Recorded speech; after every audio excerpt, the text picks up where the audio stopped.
Hello everyone, I welcome you all in this course Introduction to Sequence Stratigraphy, and today we are again back with another lecture, and the topic of this lecture is cyclicity in sedimentary successions.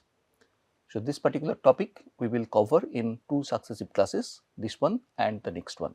So, cyclicity is a very common terminology that we use very frequently in stratigraphic work, in stratigraphic succession. So, stratigraphic succession display repetitions of strata in different scales, starting from a very minor scale in terms of few centimeters, even maybe few millimeters, or it may range up to several meters or several hundreds of meters. But whenever we identify cyclicity that reflect in different scales the repetition of related strata, which eventually indicate that there are repetitions of the depositional processes and the environmental conditions in that same order. So, whenever we get that kind of repetitions of events or that kind of repetitions of strata, we call it as a cyclic succession, or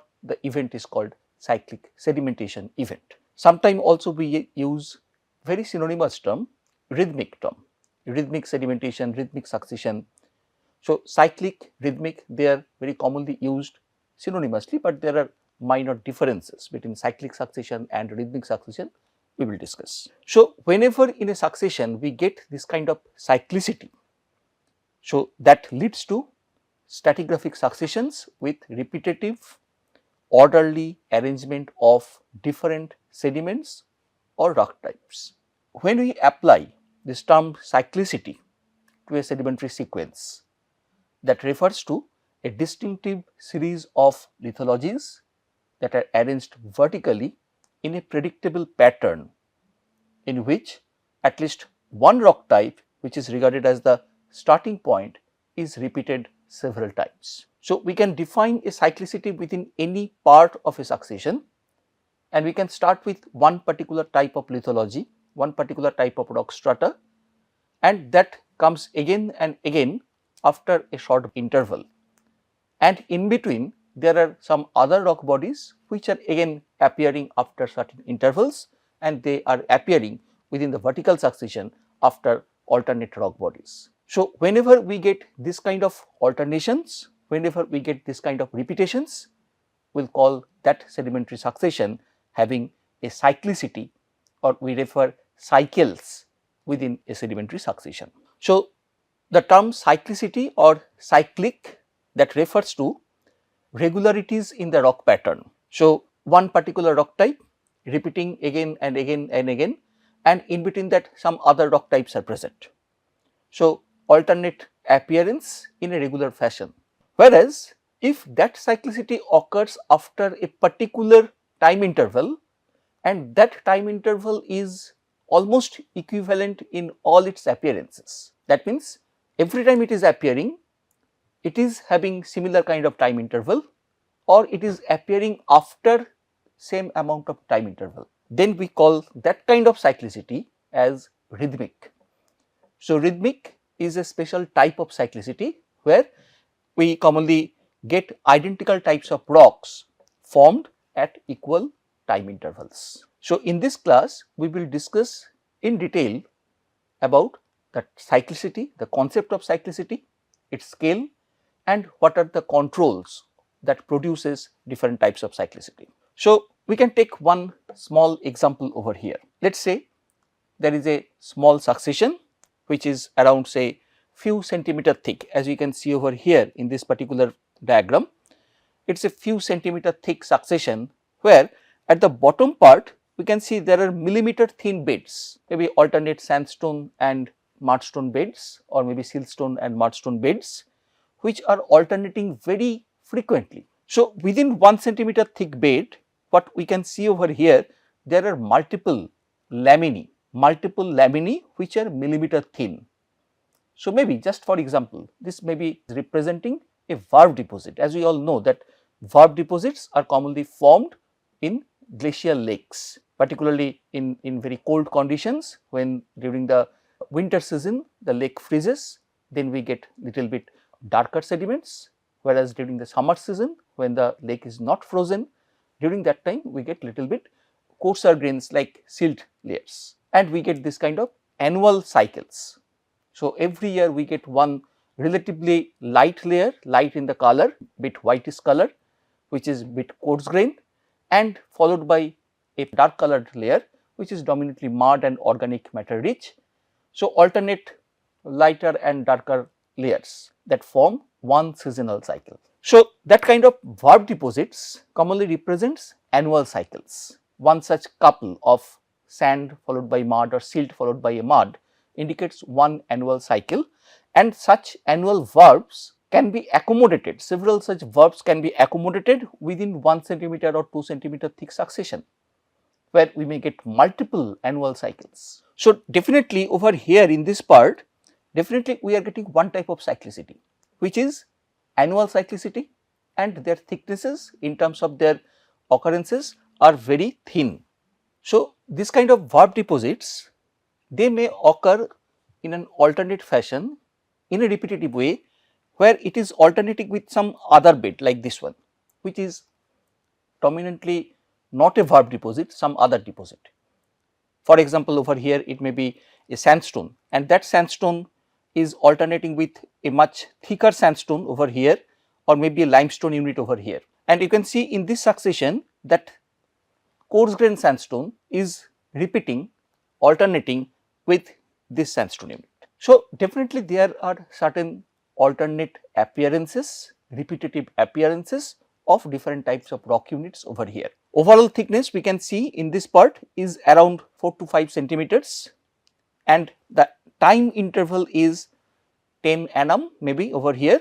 So, overall we can see this is around 20 to 100 years time. So, some cyclicity is going on in terms of 20 to 100 years time scale. So, if we now zoom out little bit, so we are looking into a very small part of the succession, and where we are looking into the succession in very detail.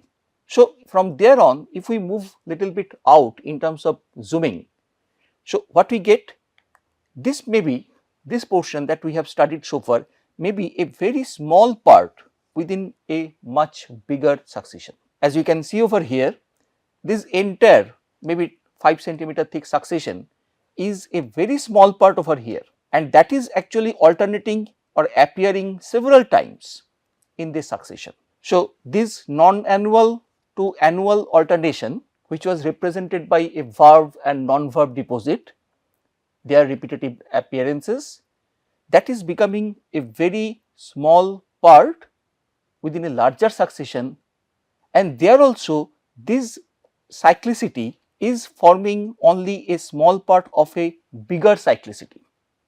What is that bigger cyclicity? Here in this case, for example, this sandstone bed or this litho unit is repeating or alternating with these varve non-varve alternations. If I look at the scale over here, the entire thickness is around 4 meter. So, overall this much may be 1 meter thick succession. So, within this 1 meter thick succession, what we are getting?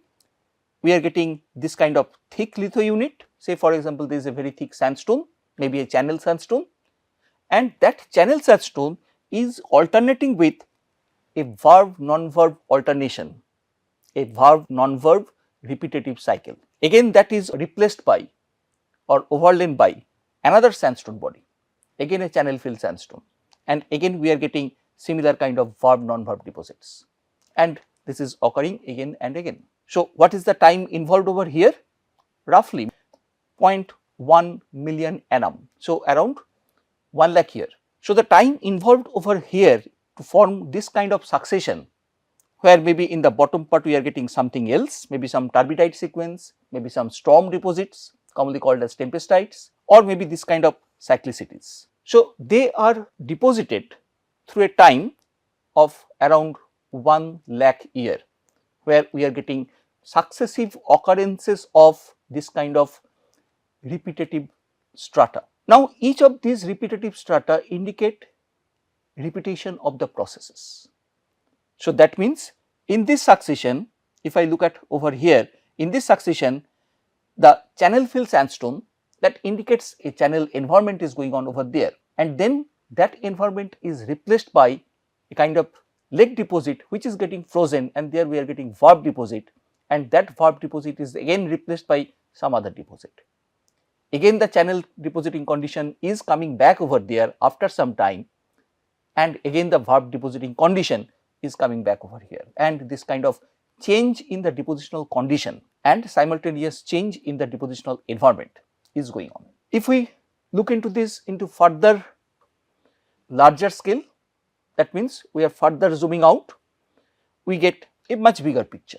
So, maybe in this case this entire succession which was forming in around 1 lakh year, maybe it is representing only a small part within a further larger succession. So, over here what we can see, say for example, there is a non-marine marine alternate succession where intermittently we are getting some coal deposits, and within this marine non-marine succession what we are getting, a small part of this is this entire succession, where for some part we are getting turbidites or tempestites, followed by channel fill, followed by varp deposits, and above or below this what we are getting, this kind of units are again appearing over here, they are again appearing somewhere here, they are again appearing somewhere here, and in between that we are getting some other deposits like this one, like this one.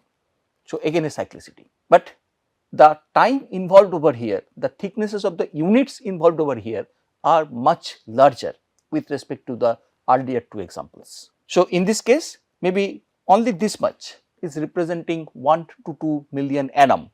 So, overall this is representing around 10 million annum possibly, and that indicates an overall thickness of maybe 100 meter thick succession. So, 100 meter thick succession having this kind of repetitions may possibly represent processes going on in terms of millions of years. So, as we are zooming out, as we are looking into larger successions, what we are getting over here, the processes are also getting larger.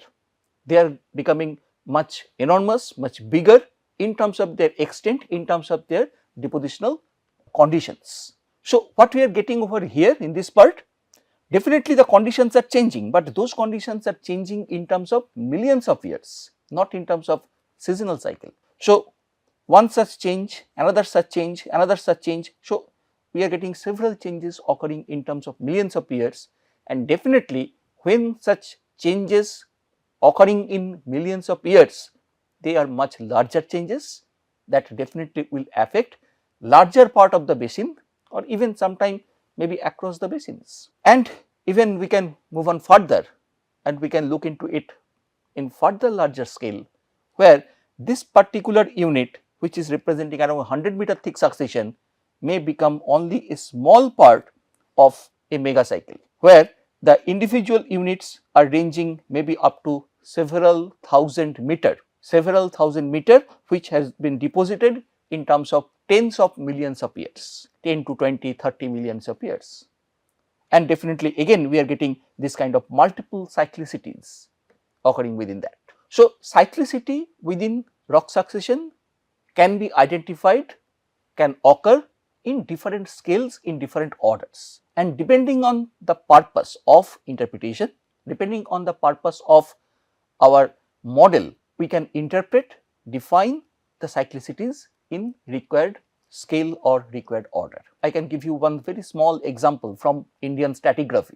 In Indian stratigraphy, we all know that there is a very prominent succession that is known as the Gondwana succession. So, we can consider this entire unit as part of the Gondwana succession, maybe the lower Gondwana succession ranging from Permo-Carboniferous to the end of Paleozoic.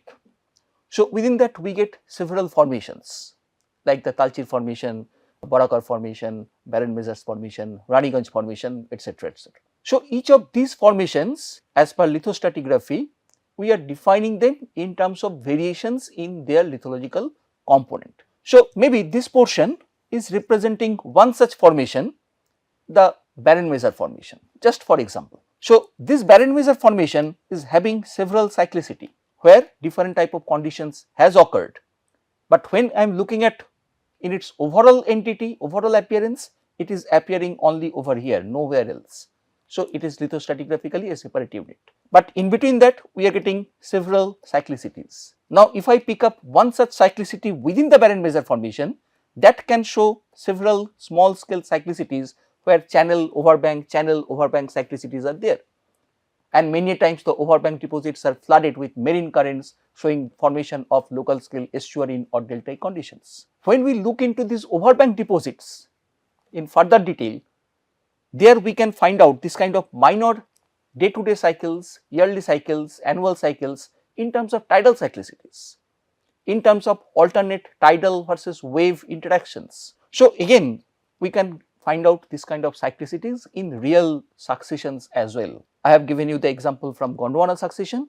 Similar kind of examples can be given from other successions across the world as well. So, definitely these cyclicities needs some classification, because it is very important that we have to understand that in which scale we are interpreting or observing a particular succession. That is very important. And also it is very important that definitely the processes which are responsible here, their intensity, their extent will be completely different with respect to the processes which are going on over here for the formation of this super cycle. Their extent, their intensities, their strength, energy condition will be completely different, their extent will be completely different.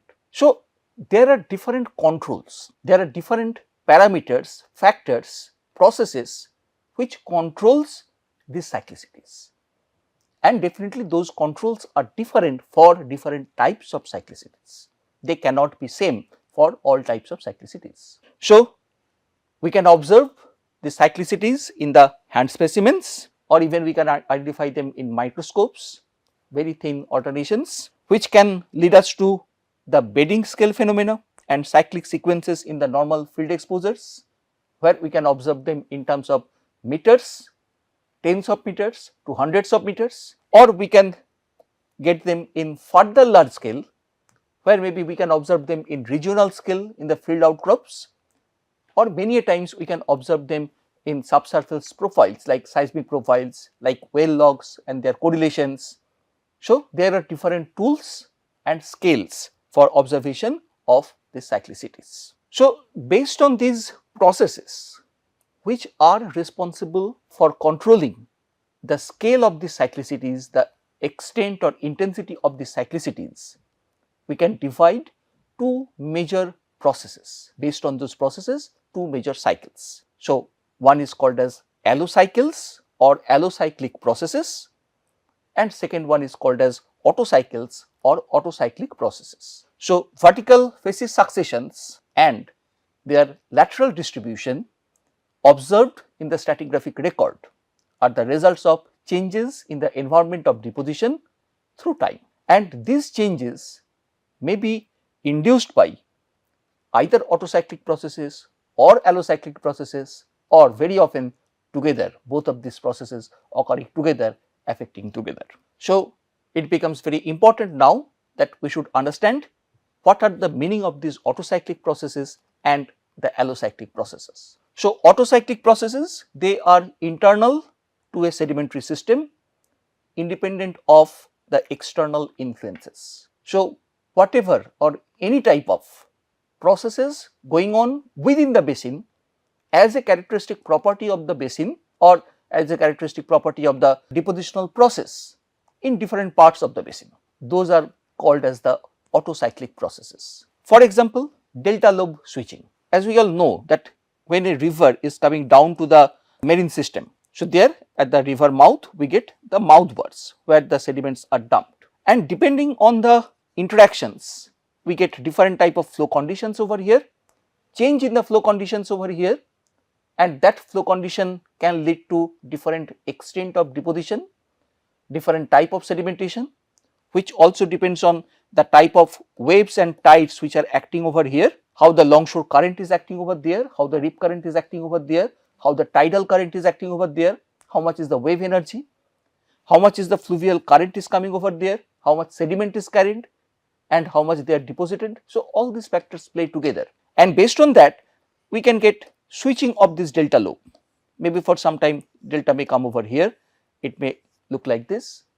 So, this switching of the delta lobe switching of the mouth bar systems at the delta mouth, at the delta front area, these are entirely dependent on the internal processes, which are the processes going on in a deltaic system like fluvial current, like marine waves and tidal currents, marine currents like rip current and longshore current, how the sediments are distributed. So, all these factors, they control what will be the position of the delta lobe, and from time to time it will change. Similarly, we can get migration and superposition of fluvial channel systems. Just take the example of meandering channel system. As we all know, a meandering channel system, it goes on like this, and with time this channel may have a shape like this, with time this may have a shape like this, and finally it can have a straight path going on like this. So, this portion will become abundant. So, as if river system is changing its path, it is entirely controlled by the dynamics of this particular river system. How much of erosion is going on, in which bank erosion is going on, how much is the curve, how much is the sediment load, all these factors control that whether a river will migrate, how much it will switch over, how much it will superpose on the earlier or a new tract. Very often we get avulsion, river avulsions, where a river completely changes its path. So, these factors are autocyclic processes. Here external processes, external factors are no way involved. Similarly, non-periodic storm and turbidite deposition. So, in the shallow marine part, very often we get storm in marine successions, and whenever a storm comes, we get several types of processes starting from erosion to deposition, forming a very special type of structure called hummocky and swelly cross stratification. So, it will depend on what is the position of the storm wave base and how much is the sediment supplied, what kind of sediments are supplied, and that will control what kind of storm deposits will form over there. Similarly, in the deep marine part, along the shelf edge, we get formation of several turbidity currents, and those turbidity currents move down the slope, carries huge amount of sediment as a sediment gravity flow, and they get deposited in the basin part where they can form successive turbidite deposits. So, we can get bottom truncated or top truncated turbidite deposits depending on where this kind of deposition is taking place. And in such cases, the change in the facies types, change in the cyclic occurrences of the turbidites, that entirely depends on what kind of turbidity current is coming down, what kind of sediment is carried by that particular turbidity current, what is the energy of that particular turbidity current or the successive turbidity currents, and it has nothing to do with other basinal conditions or some processes going on outside of the basin. It is entirely confined within the basin where this kind of turbidity processes are going on. These are some examples of autocyclic processes where the processes are exclusively internal to a sedimentary system, independent of the external influences. I have given you 3 examples, many such examples can be given over here. So, as the autocyclic processes are limited areally to the basin depot center, the resultant cycles will be of limited lateral extent. So, in such cases, for example, if I take the last example, the meandering river system.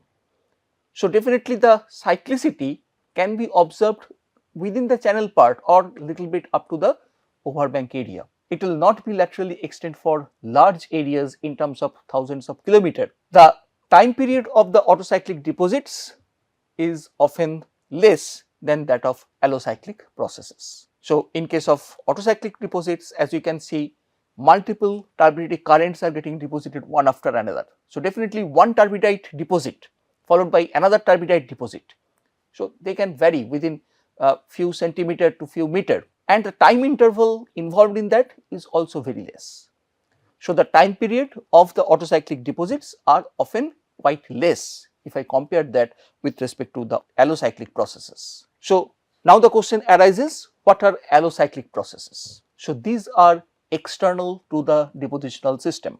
So, they are larger events which commonly affect the entire basin or maybe even across the basins, maybe the entire continent. So, the effect of such large scale events or processes are also very large, and commonly they control the net stratigraphic accumulation within a basin fill succession. So, Common examples of allocyclic processes are climatic changes, tectonic changes, which in turn controls the other factors, other processes including the autocyclic processes. We can take one small example. Say we have one marine basin, and in that basin this is the seawater level. So, during say there is a climatic change in geological time scale, and due to that climatic change, say maybe some very hot condition is going on, very warm condition is going on, and due to that warm condition the glaciers are melting, and due to melting of those glaciers the sea level is rising like this. So, this particular process is an allocyclic process where climate is the main cause and the effect of that climate change is the sea level change. So, due to this sea level change, what is happening? Depositional conditions across this entire basin is changing, and we get completely different types of cyclicities. Similarly, if due to some climatic reason or due to some other reason sea level falls to this level, again the depositional conditions are completely changing, and this is happening across a major area, large area, affecting the entire basin or maybe even across the basins. Very common example is the tectonics. So, we know that continental plates, they separate out from each other, and many times they come closer to each other by consumption of the intermittent marine basin. So, whenever such kind of event occurs, that is formation of supercontinents or breakdown of the supercontinents, the overall area of the shallow shelf that goes on changing with formation or breakdown of the supercontinents. So, when such breakdown is going on or such formation is going on, the net effect will be change in the accommodation. That means the amount of space available for the accumulation of the sediments, that goes on changing, and in response to that the sedimentary processes will change, that will affect the cyclicities or the overall successions. But whenever this kind of changes are occurring, whether this is due to tectonics which goes on in terms of millions of years, or maybe some climatic which also goes on in terms of very large time scale.